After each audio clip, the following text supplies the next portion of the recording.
Olá, pessoal. Tudo bem com vocês?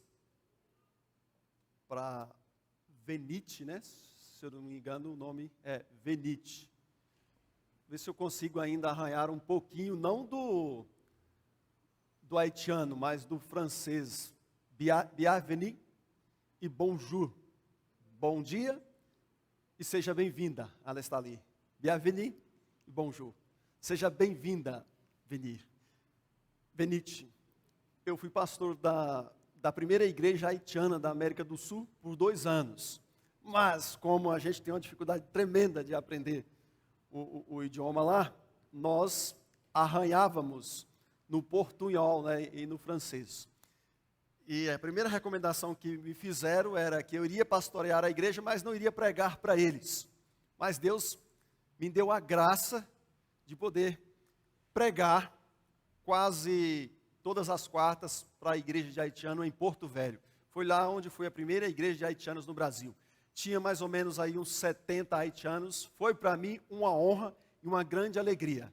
E é um privilégio tê-lo aqui conosco também. Amém? Gente, é muito bom estar aqui com vocês. A Betânia, por acaso, está entre nós? A Alessandra? Parece que não, né?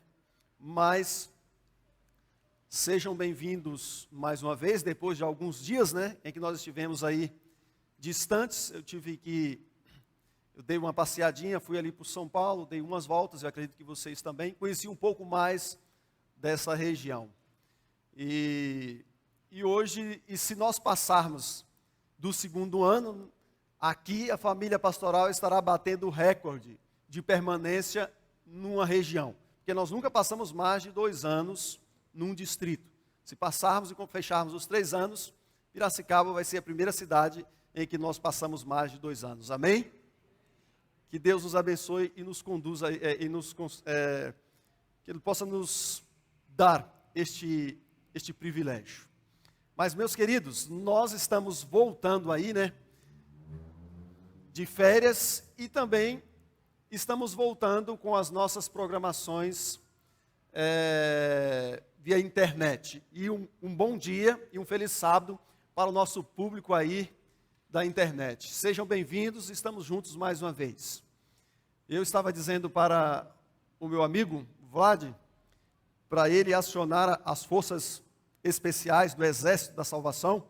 Quando eu digo isso, não estou dizendo em termos humanos, mas com essas ferramentas aí, não estou falando da sabedoria simplesmente do ser humano, mas essas ferramentas não é para qualquer um lidar com elas. Eu estava ouvindo aqui agora há pouco o primeiro hino cantado e como Deus nos dá o dom, apesar do equipamento não ter colaborado, não sei qual foi a pessoa que estava cantando, mas ela levou para a honra e glória de Deus, amém? Apesar de algumas coisas que aconteceram e vêm acontecendo, a nossa equipe está de parabéns. Porque eles têm um Fusca que eles estão fazendo funcionar como uma Ferrari, diríamos assim. Deus seja louvado pelo trabalho que eles vêm realizando e que com certeza vai continuar fazendo daqui para frente. Vocês sabem que o governador decretou novamente a fase vermelha para nós, pelo menos a partir das 20 horas aí, nos finais de semanas. Então, provavelmente, amanhã à noite nós já teremos que estar novamente nas lives. Orem por nós, nos ajude, porque vai começar a suadeira novamente. É eles preparando ali e eu aqui nos sermões, né? Não é fácil para nós, mas que Deus nos conceda aí a sabedoria, o entusiasmo, a perseverança, que nós possamos realizar a obra dele, de todas as formas que ela nos for exigida. Que Deus abençoe todos nós. Feche os seus olhos e vamos orar. Pai de amor, muito obrigado por estarmos aqui depois de alguns dias, depois de um mês praticamente. Obrigado por tudo que vem acontecendo, que está fazendo com que o Evangelho seja pregado. Obrigado pelos nossos músicos, por aqueles que estão nos bastidores. Obrigado porque o Senhor nos concede dons para o nosso crescimento cristão e também para alcançarmos outros. que seja assim sempre. Que esta mensagem nos alcance mais uma vez nesta manhã. Que Teu Santo Espírito fale a nós, Pai. Em o nome de nosso Senhor e Salvador Jesus Cristo. Amém. Amados, nos últimos dias, muitos acontecimentos ao redor do mundo têm chamado a nossa atenção. E o último deles, que chamou muito a nossa atenção, foi a posse do novo presidente dos Estados Unidos da América, que se deu agora, se não me engano, quarta-feira, dia 20, às 14 horas, no horário de Brasília, onde Donald Trump deixou a presidência dos Estados Unidos e Joe Biden assumiu, sendo ele o 46º presidente dos Estados Unidos. Eu estive dando uma olhada na internet, no seu discurso. Até o momento que eu olhei, ele tinha 1.500, se não me engano, likes, curtidas. O que deixou tinha passado não sei quantos milhares à frente. Foram 6 milhões e alguma coisa de visualizações, não do discurso de posse do novo presidente, mas do que deixou Donald Trump. E então, pelo menos eu estava bem atento nas suas últimas palavras. E foi quando ele, deixando ali a Casa Branca, entrou no helicóptero da Força Aérea Americana, e ele foi abordado por alguns jornalistas, e então ele disse suas últimas palavras, que me chamou muita atenção. Não do que estava tomando posse, mas do que estava deixando. Alguém que há 4 anos tinha tomado posse. E ele virou para os americanos ali, que só nas suas redes sociais chega aproximadamente aí quase 100 milhões de seguidores, em apenas uma delas, se eu não me engano, o Twitter. E ele disse assim: olha, nós amamos vocês. Nós amamos vocês. Foi para mim uma honra ter sido o presidente de vocês, ter sido o presidente dos Estados Unidos. Estou indo, ele e a sua esposa, ao som de uma música muito bonita. E ele disse assim: mais breve voltarei, de um jeito ou de outro. Eu voltarei. Não sei se ele vai voltar. Há muitas falas, há muitas vertentes. Ele, eu não sei se voltará. Ele quis dizer que talvez volte antes dos próximos 4 anos, antes de poder disputar as próximas eleições. Mas ele fez uma promessa. E eu achei bonito a sua declaração para os americanos. Nós amamos vocês. Eu voltarei, de um jeito ou de outro. Se Donald Trump vai voltar antes dos próximos 4 anos, ou depois dos 4 anos, disputando as próximas eleições e sendo eleito democraticamente, eu não sei.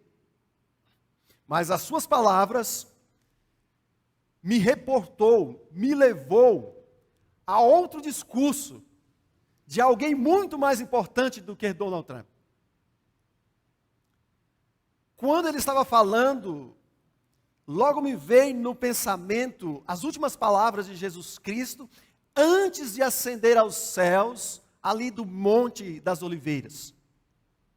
Quando, contrariando a lei da gravidade, sem que os discípulos esperassem, ele foi levado para o céu diante dos olhos de todos que ali estavam. E lá no capítulo 14 do livro de João, ele disse assim: virei outra vez. Amém? Sabe, queridos, a mensagem hoje, não vamos continuar falando sobre a posse do presidente dos Estados Unidos, por ser a nação mais importante deste mundo. Mas nós vamos falar da posse do sacerdote rei. Nós vamos falar da entronização do Cordeiro de Deus, que é Jesus Cristo. Amém? É disso que nós vamos falar. Como foi a trajetória dele até ele chegar no céu, ser entronizado e tomar posse, não dos Estados Unidos da América, mas de todo o universo criado. Como se deu isso? Como começou? Como foi a trajetória? Como ele chegou lá? E quando é e como ele vai cumprir a promessa que fez antes de subir. E olha, desse eu tenho certeza, ele vai voltar. Amém? Então vamos começar falando da sua trajetória. Em primeiro lugar, eu quero chamar a atenção de vocês para quando começou. Para aqueles que não sabem ainda, e eu acho difícil um ser humano em cima dessa terra, principalmente os sul-americanos, não saber como ele veio aqui. A Bíblia diz que ele nasceu de uma virgem, concebido pelo Espírito Santo. Os judeus, numa discussão com ele, disse: nós temos por pai Abraão, não somos filhos da prostituição. Eles fizeram uma referência ao nascimento de Jesus, que não teve um pai humano, mas um pai divino, concebido pelo Espírito Santo. João, o evangelista, disse que ele é antes de todas as coisas. João Batista disse o seguinte: ele tem a primazia, ele é antes de mim. Portanto, Jesus Cristo sempre existiu. Isaías o chama de o Pai da eternidade. Ele criou a eternidade. Como ele veio aqui? Um dia, transportado pelo Espírito Santo, o Criador do universo, o Criador dos mundos, foi colocado no ventre de Maria. E nasceu numa manjedoura, nasceu pobre, num ambiente rústico, mas era Deus em forma de homem. E cresceu. A Bíblia diz que o menino crescia em espírito, em estatura e sabedoria. Todavia ele não sabia quem ele era. Tomou conhecimento das coisas aqui deste mundo, das plantas, dos animais, aquele que tomava tempo para curar uma rolinha quando estava machucada. A Bíblia diz que ele não veio a este mundo sabendo que ele era Jesus, mas veio como ser humano estudar a sua criação, que com suas próprias mãos, pelo poder da sua palavra, ele tinha trazido à existência. E assim, o Filho de Deus foi crescendo. E pela primeira vez, quando ele tinha 12 anos, a idade que fazia divisão entre a infância e a juventude de um judeu, a Bíblia diz que ele foi ao templo. Pela primeira vez ele foi ao templo na festa da Páscoa. E ali ele começou a observar todo o ritual. Os sacerdotes vestidos ali de branco, o cordeiro sendo imolado, todo o ritual do santuário terrestre chamou a atenção de Jesus e o impressionou. E ali foi auto-revelado para Jesus, pelo Espírito Santo, de que tudo realizado naquele santuário era um símbolo da sua própria pessoa. Que o cordeiro que era morto, que o cordeiro que era imolado, representava ele mesmo, que um dia viria a este mundo e morreria por nós. Assim, ele tomou conhecimento do plano da salvação. Assim, ele descobriu que ele era o Filho de Deus, o prometido em Gênesis 3,15, que iria esmagar a cabeça da serpente. Impressionado, saiu dali e quis ficar a sós com Deus para meditar na grandeza, na sublimidade, na grande responsabilidade que ele tinha diante de si para resgatar a raça humana do pecado. E aí, amados, vocês conhecem um pouco da história. Por 3 dias os seus pais o esqueceram ali no templo. E então, logo que ele foi encontrado, voltou para casa, mas guardou aquele segredo por longos 18 anos, até que ele se apresentou ao público. Esta é a primeira parte do nosso sermão, a autorrevelação do plano da salvação para o próprio Cristo, para a sua própria pessoa.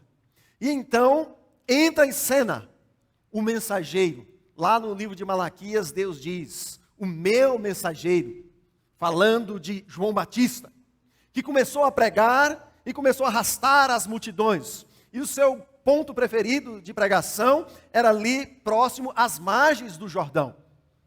Porque dessa forma, as pessoas que iam sendo convertidas à sua pregação, ele já ia as batizando ali mesmo. E então a notícia de que o João Batista estava pregando próximo às margens do rio Jordão chegou até a uma carpintaria. O seu pai não existia mais, ele era o homem da casa. Ele então pegou a sua mochila, se fosse nos dias de hoje, as suas poucas vestimentas, e para lá ele foi levado pelo Espírito Santo.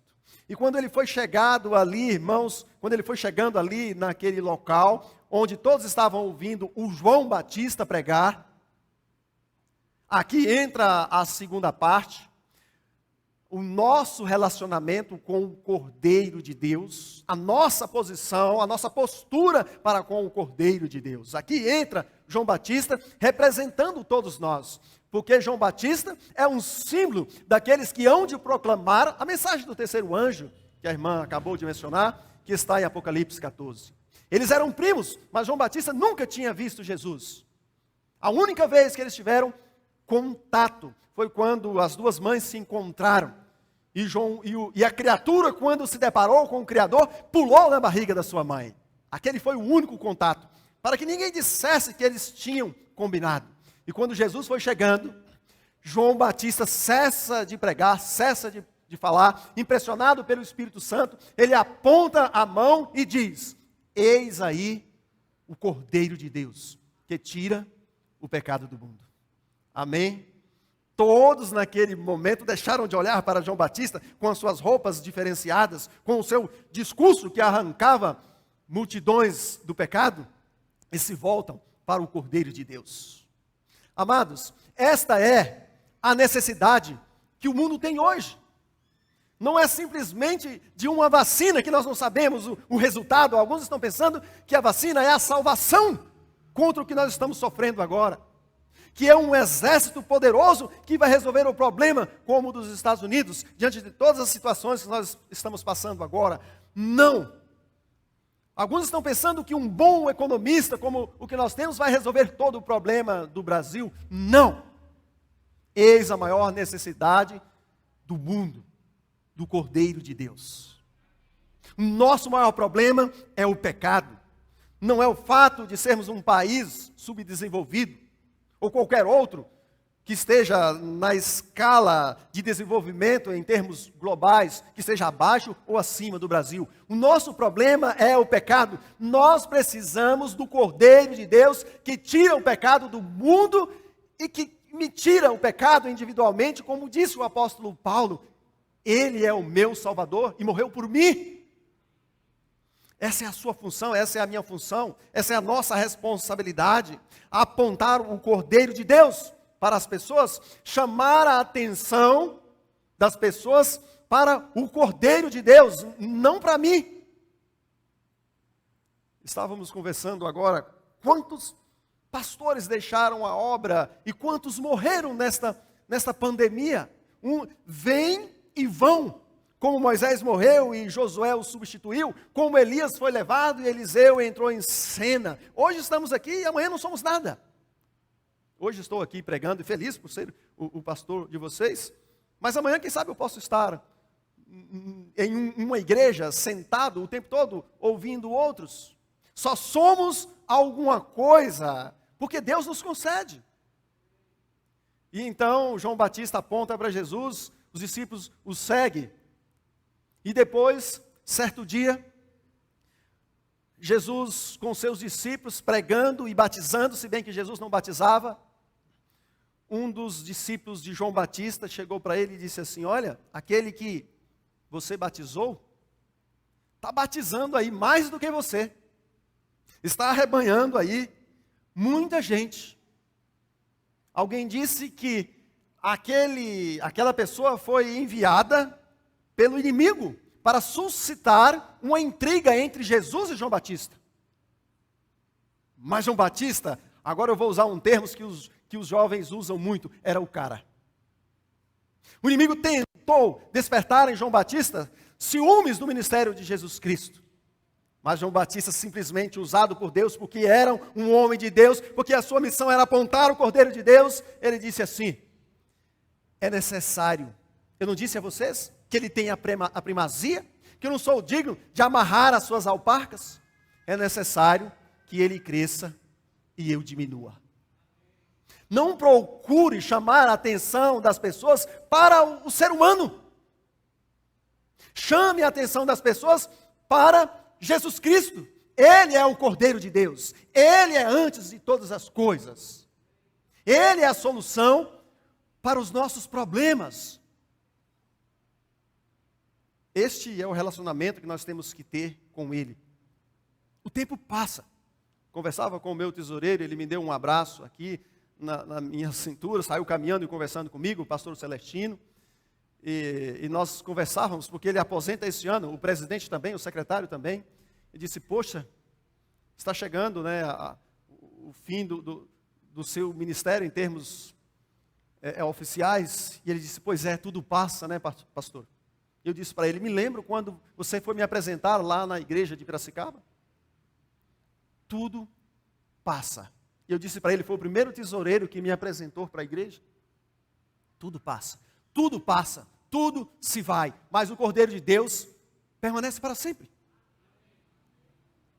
A Bíblia diz, irmãos, que Jesus então foi batizado ali, naquele dia, e continuou crescendo. E chegou o dia de subir. A Bíblia diz que ele morreu, ressuscitou e subiu aos céus. Antes de subir, ele disse: virei outra vez.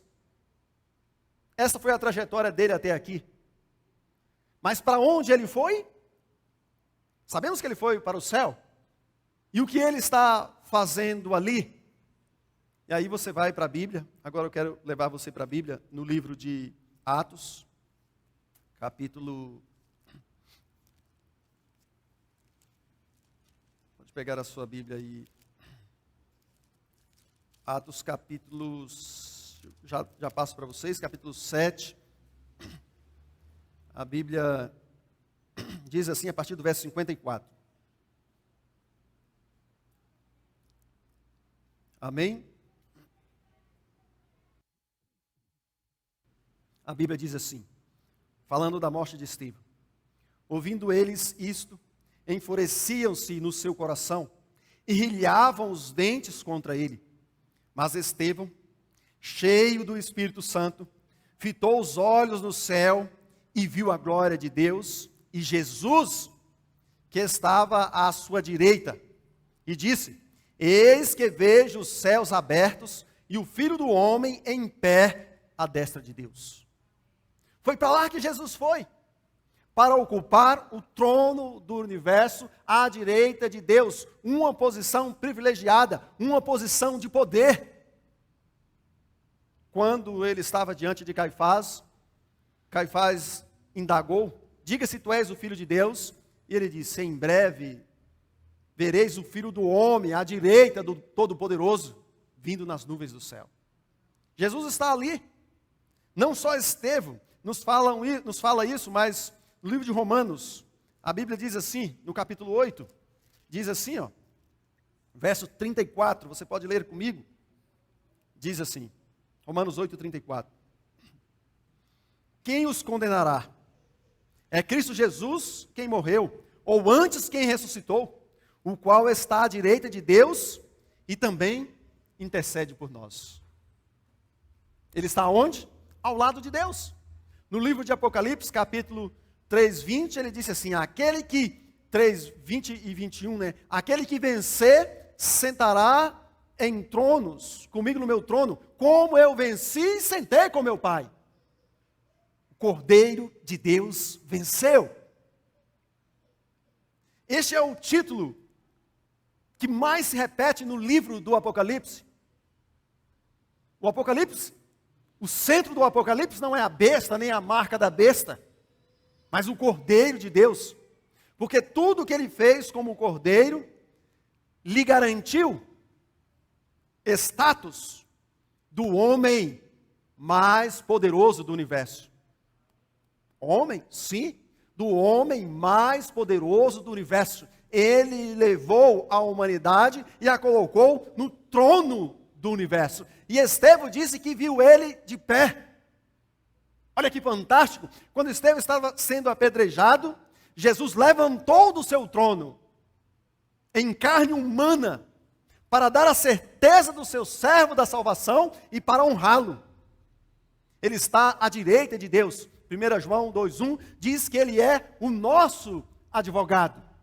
Hebreus capítulo 8, verso 1 e 2 diz que ele é o nosso sumo sacerdote, que não vai ser tirado nos próximos 4 anos, que não vai ser tirado nos 8 anos, quem sabe alguém que consegue ser reeleito.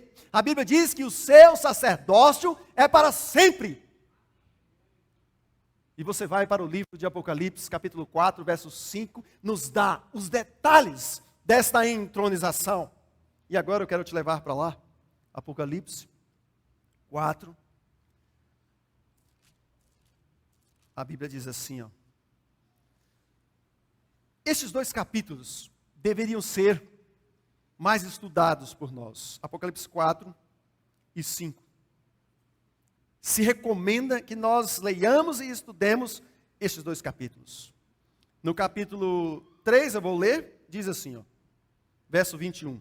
Ao vencedor, dar-lhe-ei sentar-se comigo no meu trono, assim como também eu venci e me assentei com meu Pai no seu trono. Aí no capítulo 4, verso 1, diz assim, ó, depois dessas coisas. O verso 21 é uma ponte, é um texto de ligação entre as 7 cartas para o que João vai ver agora. Jesus já diz, olha, eu assentei no meu trono. E lá no verso 1 do capítulo 4, ele diz assim, ó, João falando, depois dessas coisas, olhei, e eis, não somente uma porta aberta no céu, como também a primeira voz que eu vi, como de trombeta, ao falar comigo, dizendo, sobe para aqui e te mostrarei o que deve acontecer depois dessas coisas. Ele olha, ele vê uma porta aberta. Verso 2, imediatamente eu me achei em espírito, e eis armado no céu um trono, e no trono alguém assentado. Aqui, João está vendo o trono e o Pai, ainda não é o Filho. Verso 3, e esse que se achava sentado era semelhante no aspecto à pedra de jaspe e sardônio. Já deu uma olhada nessa pedra? Ela é meio avermelhada, quase que roxa. Esta era a aparência do ser que João viu sentado no trono, o Pai. 100% divino, não humano. 100% divino, o Pai. E ele continua dizendo, ao redor do trono, verso 4, há também 24 tronos, assentados neles, 24 anciãos vestidos de branco, em cujas cabeças estão coroas de ouro. Lembre que o Apocalipse é um livro simbólico. Os 24 anciãos, nós estudamos isso aqui, mas é possível que você já tenha esquecido os detalhes. Na teologia adventista, são aqueles que ressuscitaram com Jesus. Os 24 anciãos representam a totalidade do povo de Deus, no Antigo e no Novo Testamento. Porque eram 24 turnos dos sacerdotes lá no Antigo Testamento. Se eu não me engano, 1 Crônicas, capítulo 24, do verso 1 a 19, Davi, então, dá os detalhes. São 24 turnos. Assim como o sumo sacerdote tinha os seus auxiliares no Antigo Testamento, o nosso sumo sacerdote no céu tem os seus auxiliares também. E eles não são anjos, são seres humanos. Foram ressuscitados, foram levados para lá. E a Bíblia continua dizendo, no verso 5, do trono saem relâmpagos, vozes e trovões, e diante do trono, sete tochas de fogo, que são 7 Espíritos de Deus. Uma menção ao Espírito Santo. 7 é o número da plenitude do Espírito Santo, que também é Deus. Adiante do trono, verso 6. Um como queimar de vidro, semelhante ao cristal. E também no meio do trono e à volta do trono, 4 seres viventes, que são serafins. E no verso... Vou ler agora o verso... Vou ler a partir do verso 8, verso 9.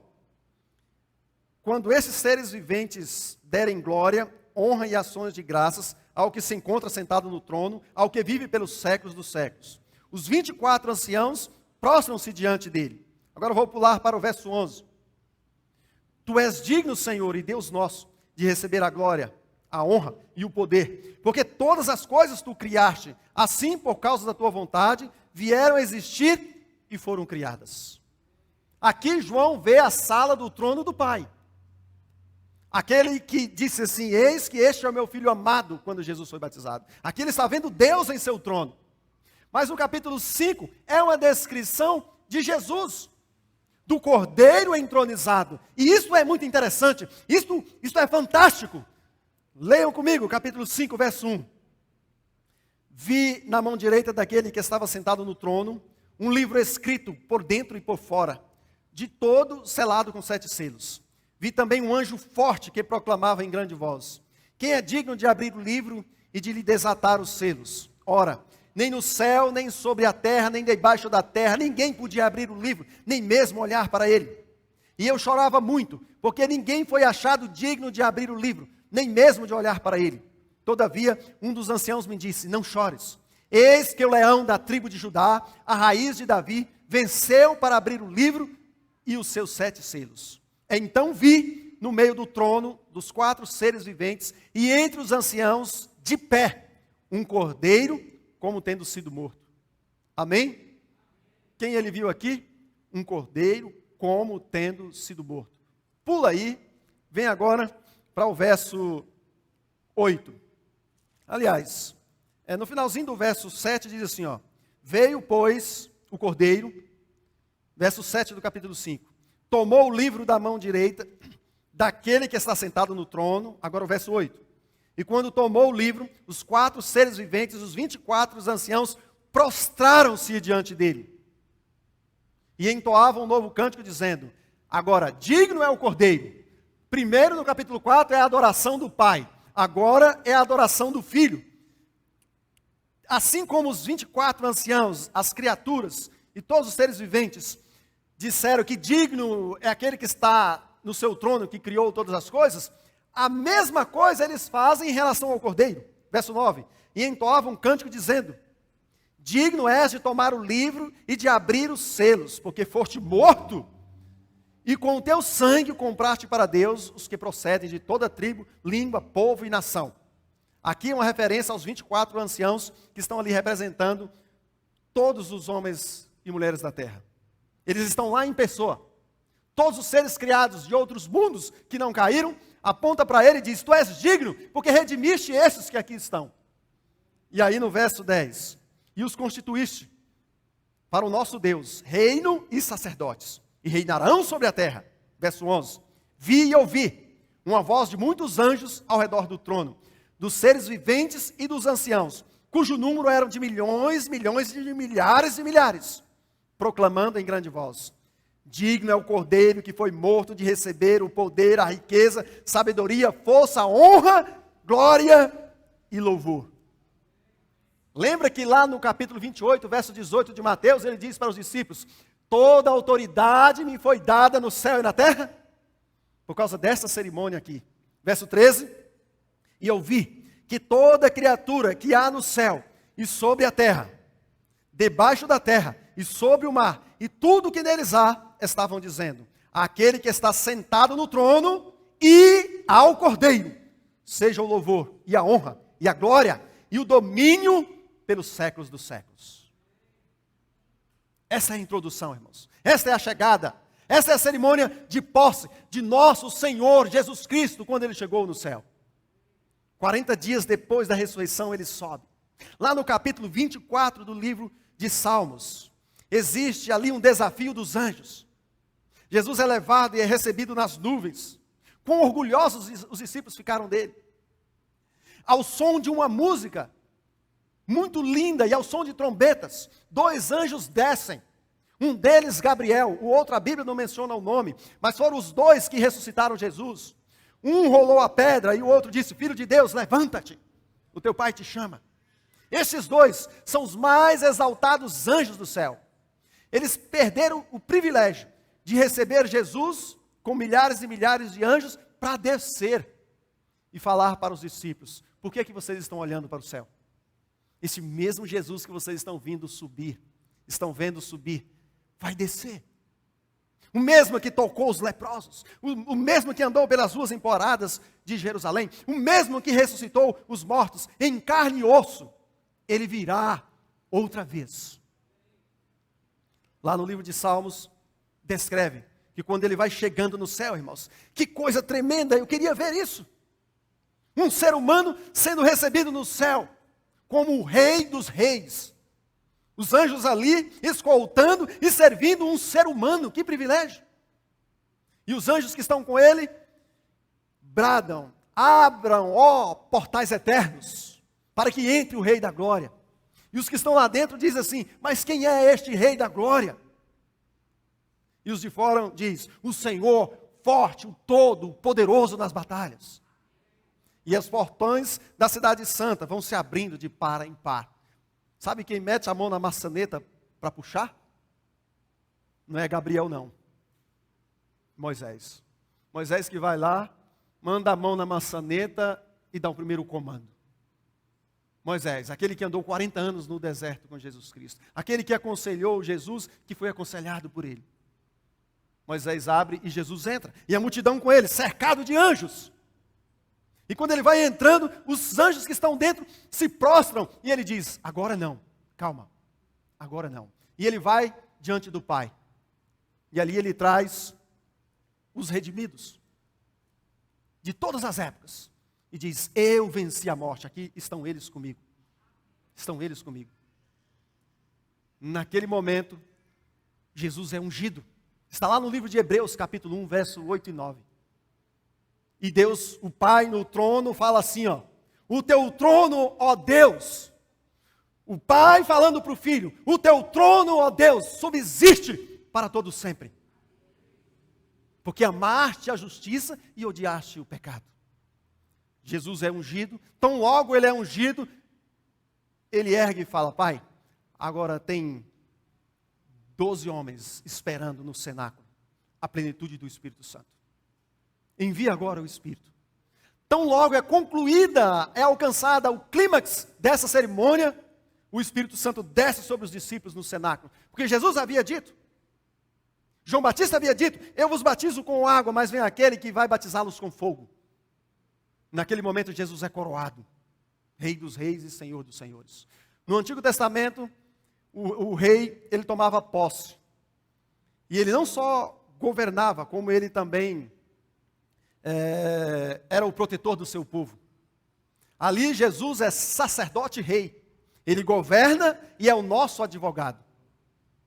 Ele advoga e ele também julga. Sabe, queridos? E aí então, cessa a cerimônia e dali em diante ele passa a governar. Só que aí vem o livro, ele toma o livro da mão do Pai. João, quando vê o livro, começa a chorar porque ninguém era digno. E Jesus vai e toma o livro dos 7 selos. E aqui entra a parte de quando ele vai voltar. Dá tempo de eu falar para vocês. E então ele toma o livro. Aquele livro não está todo o plano ali da salvação, mas parte dele. É o livro que simboliza, que contém a história humana. Ao tomar o livro, como leão da tribo de Judá, é enfatizado o aspecto humano de Jesus. Porque leão era o símbolo da tribo de Judá. E a raiz de Davi é o aspecto divino de Jesus. Foi por isso que Deus disse que daria o reino, o trono de Davi, para o seu descendente para sempre. Olha que privilégio. O trono de Davi foi sucedido por um outro rei que não passará. Diz o capítulo 2 do livro de Daniel, um reino que não terá fim. Portanto, eu não me preocupo com o que vai acontecer nos Estados Unidos, se é fulano ou ciclano que está no poder. Portanto, eu não tenho medo da China, eu não tenho medo da Venezuela, eu não tenho medo de nenhum governador deste mundo, porque o nosso Senhor Jesus adquiriu o direito de abrir os 7 selos, que contém a história. E aí, queridos, o primeiro selo, ele abre e sai um cavalo branco. E aqui os selos culminam com a volta de Jesus. E esse cavalo branco é um símbolo da igreja de Atos, onde Paulo, Pedro, João pregaram, que foi do ano 31 até o ano 100. Depois ele abre o segundo selo, vem um cavalo vermelho. É o período da igreja sendo perseguida. Quando o evangelho se tornou, o cristianismo se tornou a religião oficial do Império Romano. O terceiro selo vem um cavalo preto. Foi quando o paganismo foi entrando na igreja. Foi quando a imagem da Virgem Maria foi colocada na igreja. Foi quando a imagem de Pedro foi colocada na igreja. Foi quando o domingo entrou pelas portas traseiras. É o período das trevas espirituais. Abre-se o quarto cavaleiro, um cavalo amarelo, morte. É um símbolo da morte espiritual e da perseguição que se reacende novamente. E aí vem o quinto cavalo. João vê as almas clamando debaixo do altar. Como o Apocalipse não é um livro simbólico, essas almas é um símbolo daqueles que morreram por causa do Evangelho, começando de Abel até o último mártir deste mundo.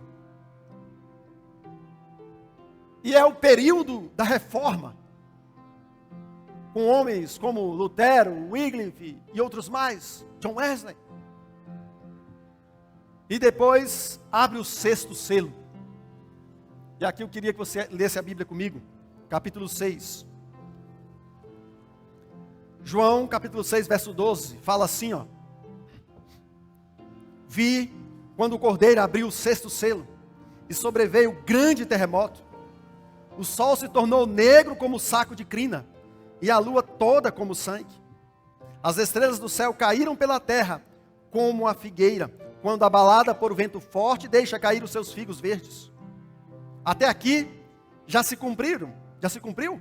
No dia 1º de novembro de 1755, se deu esse terremoto de Lisboa, que sacudiu o mundo inteiro. Depois veio a queda, o escurecimento do sol e a queda das estrelas. No dia 19, o escurecimento do sol, no dia 19 de maio de 1780.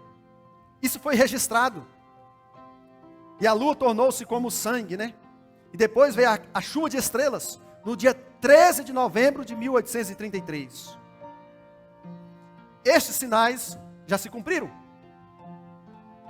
E o próximo sinal do sexto selo são as preliminares para a volta de Jesus. Aí você vai para o verso 14, que diz assim, ó, do capítulo 6.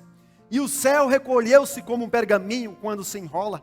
Então todos os montes e ilhas foram movidos do seu lugar. Este é o último terremoto que vai sacudir essa terra.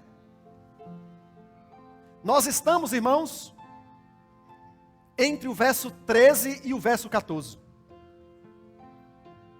Quando esse terremoto sacudir a terra, a Bíblia diz no verso 15: os reis da terra, os grandes, os comandantes, os ricos, os poderosos, e todo escravo e todo livre, esconderam-se nas cavernas e nos penhascos dos montes. E disseram aos montes e aos rochedos: caiam sobre nós, porque é chegada, é vinda a ira daquele que está no trono e do Cordeiro. O Cordeiro é o centro do Apocalipse. Ele foi morto, ele foi julgado injustamente, mas ele ressuscitou. O Cordeiro que tira o pecado do mundo subiu aos céus. E a Bíblia diz que vai chegar o dia da ira do Cordeiro. E ele está vindo. Está chegando a hora. O sexto selo, quando se abre, culmina com o aparecimento de Jesus nas nuvens do céu. Mas o sétimo selo é o clímax deste acontecimento. E diz assim, ó, no capítulo 8 agora, porque o capítulo 7 é o período em que os 144 mil são selados. Então no capítulo 8, verso 1 diz assim, ó: quando o Cordeiro abriu o sétimo selo, houve silêncio no céu cerca de meia hora. Esse silêncio no céu é muito simples de você contabilizá-lo. Profeticamente, meia hora é igual a 7 dias. Eu anotei aqui: um dia profético é igual a um ano literal, 12 meses. 12 horas, 6 meses. 6 horas, 3 meses. 2 horas, 1 mês. Meia hora profética, 7 dias. Este é o período de tempo que nós vamos levar depois que Jesus vier a este mundo para retornarmos às cortes celestiais com Ele. Onde não vai ter mais anjos lá dentro, desafiando os que estão de fora, porque todos virão com Ele. E a Bíblia diz que Jesus não vem sozinho. Ele falou para Caifás: eu virei nas nuvens do céu, sentado à direita do meu Pai, com todos os anjos cantando. Queridos, estamos entre o verso 13 e o verso 14. Todas as profecias de tempo já se cumpriram. Quando um grande terremoto sacudir essa terra, balançar essa terra, e jogarem todas as ilhas no mar, Ele vai aparecer nas nuvens do céu. Diante disso, qual a sua reação? Você aceita o cordeiro que João Batista apresentou para nós? O cordeiro que Isaac perguntou para o pai: aqui estão as ferramentas, aqui está a lenha, mas onde está o cordeiro? E Abraão disse: Deus proverá. A pergunta de Isaac, João Batista respondeu: eis o cordeiro de Deus que tira o pecado do mundo. É possível que você tenha chegado aqui nesta manhã sujo, contaminado pelo pecado, mas a Bíblia diz que o sangue de Jesus Cristo nos purifica de todo o pecado, lava a nossa alma. Aliás, este é um dos motivos pelos quais Ele está à direita do Pai.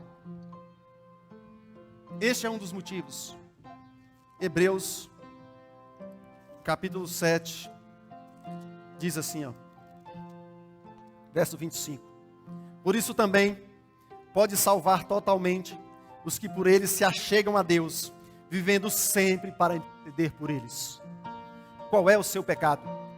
João disse que o Cordeiro de Deus tira o pecado do mundo, mas se aplica individualmente. Qual é o seu pecado? Vá a Ele agora, para que Ele tire o seu pecado. Vá mais uma vez. Mas eu já fui tantas vezes, pastor. Vá novamente, continue indo a Ele, até que um dia você seja levado para encontrar com Ele nas nuvens do céu. O Cordeiro está vindo. A ira dele é só com o pecado. Com relação a você, Ele te ama. Ele quer você. Ele falou: Pai, eu quero que onde eu estou, eles estejam comigo. Quando ele foi condecorado lá, ele olhou para os 24 anciãos, aqueles que ressuscitaram, e disse: eu quero que eles estejam comigo. Eu quero que eles governem o universo comigo. E esta mesma proposta é para você também. O Cordeiro de Deus está vindo. Só falta o 7º selo e a 7ª trombeta. Os selos e as trombetas cobrem o mesmo período de tempo, só que os selos falam mais ali dos aspectos do cristianismo, e as trombetas falam mais dos aspectos políticos e bélicos deste mundo. O apóstolo Paulo diz: ao soar da última trombeta, os mortos em Cristo ressuscitarão primeiro. Ele está vindo. Eu quero ir com Ele. Eu quero ser lavado todos os dias dos meus pecados pelo Cordeiro de Deus. É o seu desejo nesta manhã também? Vamos cantar uma música, dá tempo. Vamos ouvir uma música. Enquanto esta música,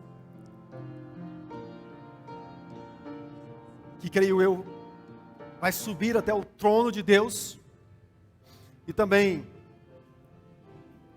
colocar o Cordeiro no trono da sua vida nesta manhã, você pode se entregar a Ele totalmente.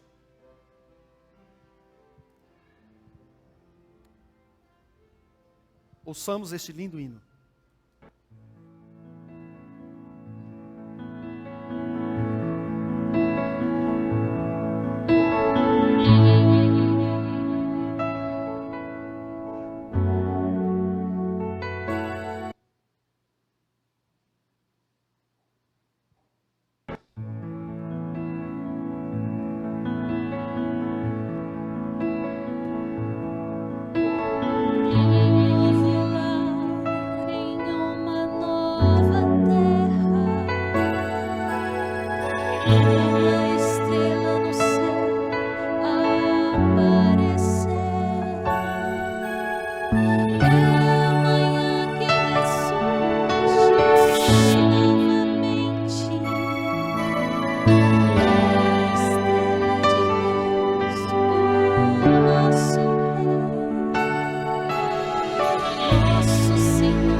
desligada aqui. Linda canção. Louvado seja Deus. Em muitos lugares da Europa, se eu estivesse pregando esse sermão hoje, eles iriam dar gargalhadas de mim. Vocês já viram o vídeo do pastor adventista? Falando que Jesus vai voltar literalmente, como os outros pastores riem dele e faz chacota. Em muitas partes do mundo, teólogos, pregadores do Evangelho já não crêem mais no Evangelho que diz que Jesus vai voltar. Por isso temos que enfatizar isto, com toda a convicção que nós temos. Cristo vai voltar. E só falta o 7º selo ser aberto. Estamos entre o verso 13 e o verso 14. Ele vai voltar como um cordeiro também. Mas para te levar como um cordeiro para o céu, primeiro, o sangue dele que tem que te purificar. E nesta manhã, eu sei que você é diferente de milhares de europeus. Eu sei que você crê que o sangue de Jesus te lava de todos os pecados. Amém? Eu sei que você crê na volta do cordeiro. Se esse é o seu desejo, não vou te chamar para vir à frente. Se você crê nisso, com toda a sua alma, com todo o seu ser, feche os seus olhos e ore comigo. Deus, nesta manhã estamos felizes, porque ao retornar de férias, a primeira coisa que o Senhor tem para nos dizer é que Jesus vai voltar. Que o Cordeiro que aqui um dia veio e morreu por nós, vai voltar. Com muita ira contra o pecado, mas com um amor que transborda por todo o céu, por aqueles que o aceitaram como seu Salvador. Pai, nesta manhã, se alguns de nós chegamos aqui sujos pelo pecado, isto é natural acontecer neste mundo, nos lave mais uma vez. Não tenho mérito para te pedir isso. Te peço confiado em Jesus. Purifique a nossa alma, limpa-nos com o sangue do Cordeiro, Pai. Para que quando o Cordeiro estiver vindo nas nuvens do céu, estejamos em paz com Ele. E assim possamos subir com Ele para habitar num novo céu, numa nova terra. Queremos vê-lo face a face, como foi cantado agora. Em nome de Jesus Cristo. Amém. Amém. Um bom sábado para vocês, irmãos. Tudo de bom. E amanhã à noite, penso que nós estaremos aqui. Vamos mandar os links para vocês. Vamos mandar os links aí, vocês vão compartilhar. E a gente vai continuar pregando, levando essa mensagem por meio da internet. Até que possamos. Mas vocês são convidados. Aliás, é fase vermelha, né? É fase vermelha. Mas vocês são convidados para estar na internet. Tá bom? Que Deus abençoe e um bom almoço para vocês. E até lá.